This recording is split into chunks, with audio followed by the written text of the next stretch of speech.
Il y a un certain nombre de gauchistes qui vous qualifieront Jaurès de social-démocrate.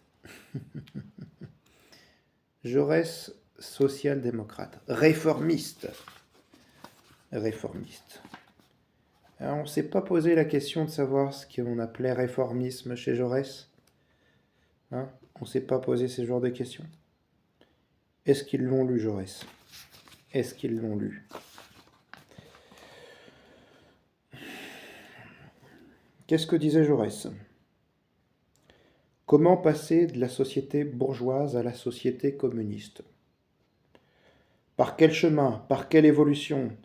C'est là, j'ose le dire, le problème qui est toujours présent dans notre pensée. C'est à la solution théorique et pratique de ce problème que nous avons donné sans réserve et sans retour tout notre effort d'esprit, tout notre effort d'action. À un moment dans l'éblouissement de la grande victoire socialiste de 1893, dans le juste orgueil de l'action croissante exercée par notre parti, j'ai cru le triomphe total et final, plus voisin de nous qu'il ne l'était.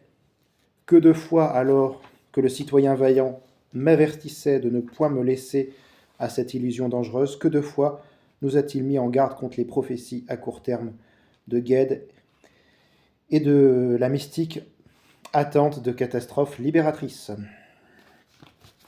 Mais même dans cette période d'espérance toute prochaine et enflammée, je n'ai jamais négligé l'œuvre de réforme, et toujours je m'efforçais de donner à nos projets de réforme une orientation socialiste. Je n'y voyais pas seulement des palliatifs aux misères présentes, mais un commencement d'organisation socialiste, de germe de communisme semé en terre capitaliste.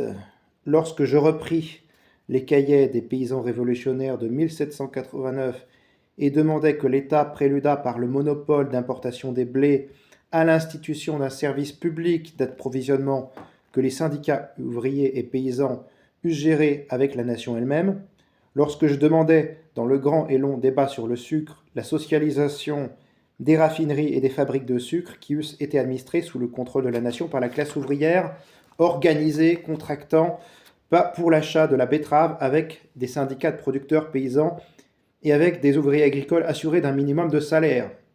Lorsque je demandais l'expropriation des mines, dont la direction eût été confiée à un conseil du travail comprenant des représentants de l'État, des représentants de toute la classe ouvrière et des ouvriers mineurs, je ne me préoccupais pas seulement de limiter la puissance capitaliste. Ça, c'est Jaurès.